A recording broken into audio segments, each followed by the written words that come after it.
Hi friends, welcome back to my YouTube channel. ಇದು Sunday mini blog. ಇವತ್ತು ನಾನು ಬೆಳಗಿನ ತಿಂಡಿಗೆ ಅಲಸಂದಿ ಕಾಳು ಮತ್ತು ಹೆಸರು ಕಾಳದು ದೋಸೆ ಮಾಡ್ತಾ ಇದ್ದೀನಿ. ವೇಟ್ ಲಾಸ್ ಮಾಡೋರಿಗೆಲ್ಲ ತುಂಬಾ ಹೆಲ್ಪ್ ಆಗುತ್ತೆ. ಈ ಥರ ಬ್ರೇಕ್ಫಾಸ್ಟ್ ಮಾಡಿ ತಿನ್ಬೋದು. ಮಕ್ಕಳು ಲಂಚ್ ಬಾಕ್ಸಿಗೆ ಕೂಡ ಮಾಡ್ಬೋದು. ಮಕ್ಕಳು ಕಾಳುಗಳ ಪಲ್ಯ ಎಲ್ಲ ಇಷ್ಟಪಡಲ್ಲ. ಈ ಥರ ದೋಸೆ ಮಾಡಿದ್ರೆ ತುಂಬಾ ಇಷ್ಟಪಟ್ಟು ತಿಂತಾರೆ. ಒಂದ್ಸಲ ನೀವು ಕೂಡ ಟ್ರೈ ಮಾಡಿ. ಪೂಜೆ ಎಲ್ಲ ಮುಗಿಸಿ ಇವಾಗ ನಾನು ಒಂದು ಮಾವಿನ ಹಣ್ಣನ್ನು ಹೋಳಿ ಸೈಡಲ್ಲಿ ಇಟ್ಕೊಂಡಿದ್ದೆ. ಮಾವಿನ ಹಣ್ಣು ತಿನ್ಕೊತಾನೆ ಎಲ್ಲ ಕೆಲಸನ ಮಾಡಬೇಕು ಅಂತ ಇವಾಗ ಚಟ್ನಿ ಮಾಡಿಕೊಂಡೆ.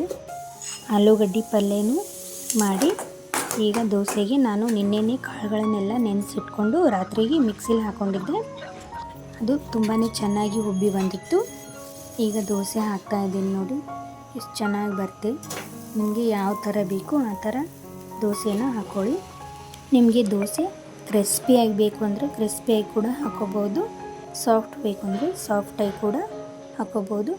ಆದಷ್ಟು ತೆಳ್ಳಗೆ ಹಾಕ್ಕೊಂಡ್ರೆ ಚೆನ್ನಾಗಿರುತ್ತೆ. ನೋಡಿ ಫ್ರೆಂಡ್ಸ್, ಎಷ್ಟು ಚೆನ್ನಾಗಿ ಕಾಣಿಸ್ತಾ ಇದೆ ದೋಸೆ. Healthy breakfast.